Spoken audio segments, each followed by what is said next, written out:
কি ব্যাপার, দরজা খুলতে এত লেট করলেন যে আপনি? না, একটু কাজ করতেছিলাম তো। আচ্ছা আসেন, বসি। আচ্ছা।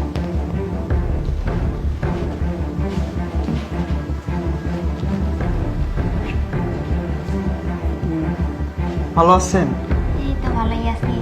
আর আজকে আপনি আসছেন, খুবই ভালো লাগতেছে। ও, আর বাসায় তো আমার মা বাবাও নেই, সবাই বাইরেই চলে গেছে। ও তার মানে বাসায় আপনার আব্বা মা কেউ নেই? না না। আচ্ছা তাহলে আমি আজকে আসি। আচ্ছা, যাবেন কেন? একটু বসেন, দুজনে একটু গল্প করি। না দেখেন, আসলে বাসায় কেউ নেই, এইভাবে যদি আপনাকে আর আমাকে গল্প করতে দেখে তাহলে সবাই খারাপ ভাববে।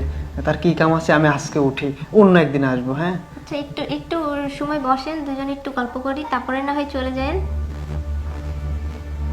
আচ্ছা ঠিক আছে। আচ্ছা, যাই হোক, আপনি আসছেন, খুবই ভালো লাগতেছে আমার। আর যেহেতু বাসায় তো কেউই নাই। না আপনি এগুলা কি বলেন, দেখেন কবলে তো বিয়ে শাদী ঠিকঠাকের মধ্যে, আর এই টাইমে তো এগুলো করা ঠিক না।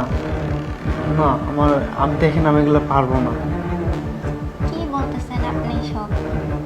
না আমি ঠিকই বলতেছি, আমি এগুলো পারবো না। আপনি যেভাবে বলতেছেন, ছি, এগুলা বিয়ের আগে ঠিক না এগুলা। আচ্ছা শুনেন না, যেহেতু বাসায় কেউ নাই, তাহলে আমরা তো একটু এনজয় করতেই পারি। আরে আপনি হাত ধরেন কেন? ছি, বিয়ের আগে এগুলা করা ঠিক না, আপনি কি বোঝেন না? আরে এখনকার বিয়ের আগে তো সবাই সবকিছু করে, আপনি এরকম করতেছেন কেন? না না, আমার এগুলা সম্ভব না। আপনি বোঝেন না কেন?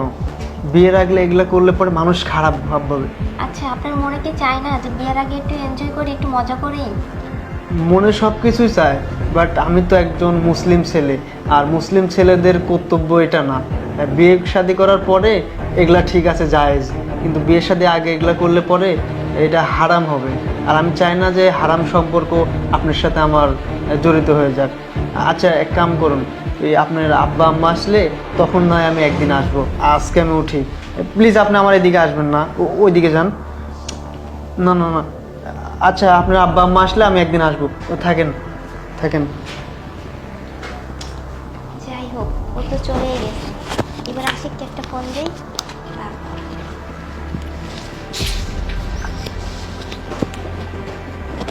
হ্যালো।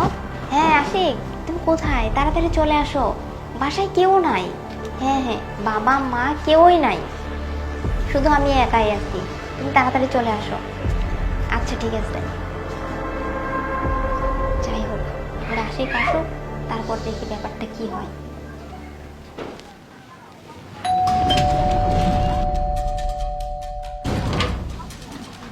আরে বেবি, বাসাতে কেউ নাই তো? না না, কেউই নাই। আরে বেবি, আরে কি সব করতেছে এসব? আসো একটু বসো আগে, আসো। আচ্ছা ঠিক আছে চলো। আরে বাসাতে কেউ নেই আজকে?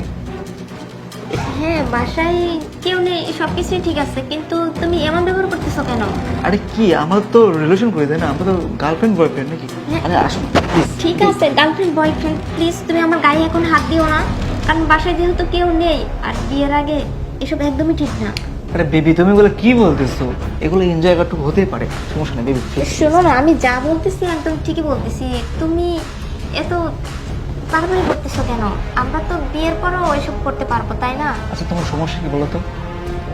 দেখো আশিক, এখনো আমাদের বিয়ে হয়নি, আমাদের বিয়ের হওয়ার পরে সবকিছু করা ঠিক। তো কি হয়েছে, বিয়ে না হয়েছে তো কি হয়েছে, সমস্যা নেই প্লিজ। তারপরও প্লিজ, এটা ঠিক হচ্ছে না।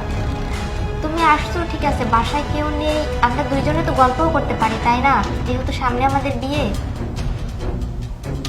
দেখো আমার না গল্প হচ্ছে না, বাসাতে কেউ নেই আজকে, এই সুযোগটা কাজে লাগে না প্লিজ। আরে আশিক, শোনো না, তোমার জন্য একটা সারপ্রাইজ আছে, তোমার জন্য একটু দেখাই। অবশ্যই। আচ্ছা ঠিক আছে, আসো না, তুমি আসো। ঠিক আছে। আরে কি লোক রাখছো? এই যে, আরে আঙ্কেল আন্টি, বের হয়ে আসো বাবা মা। আরে আপনারা এই জায়গাতে?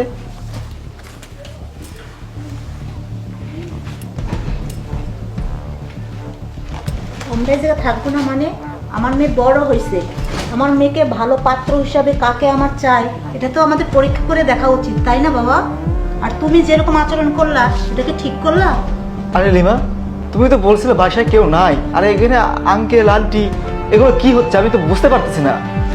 দেখ মা, তোকে আমি বলছিলাম না, আমরা যে ছেলেটাকে তোকে পছন্দ করে দিছি, আসলে ছেলেটা অনেক সৎ সরল এবং একটা ভালো চাকরি করে।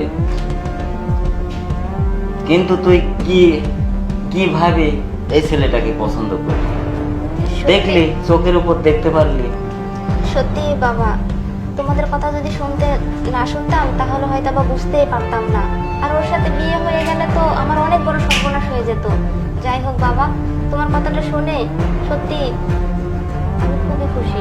আমি আর তোর আম্মু ওই ছেলেটাকে অনেক দিন ধরে আমরা চয়েস করে রাখছি এবং পছন্দ করি। আর বাপ মা যেটা পছন্দ করে না, সেটা মেয়েদের জন্য ভালোই হয়। সুখী রাখার জন্য বাপ মা এগুলা করে, বুঝছো? হ্যাঁ বাবা, ওই ছেলেটা না সত্যি খুবই ভালো আর খুবই ভদ্র। আমি ওই ছেলেকেই বিয়ে করব। ঠিক আছে শোনো, তাহলে তুমি ওই ছেলেটাকে বিয়ে করো, আমি চলে গেলাম, থাকো। আর তোমার যাও যাও, তোমার মতন বদমাস ছেলের প্রয়োজন নাই। দেখলা মা, তাহলে এটাই প্রমাণ হয়ে গেল নাকি? হ্যাঁ বাবা। মা শোন, আমি একটা কথা বলি, সারা জীবন যার সঙ্গে জীবন সঙ্গী করে নিবি তাকে একটু যাচাই করে নিলে আরো ভালো হবে সংসারে। হ্যাঁ মা, যাই হোক বাবা, তুমি বিয়ের ব্যবস্থা করো। আমার লক্ষ্মী নেই, বুঝতে পারছে আচ্ছা, বাবা ঠিক মার আছে, কথা। চল। চলো।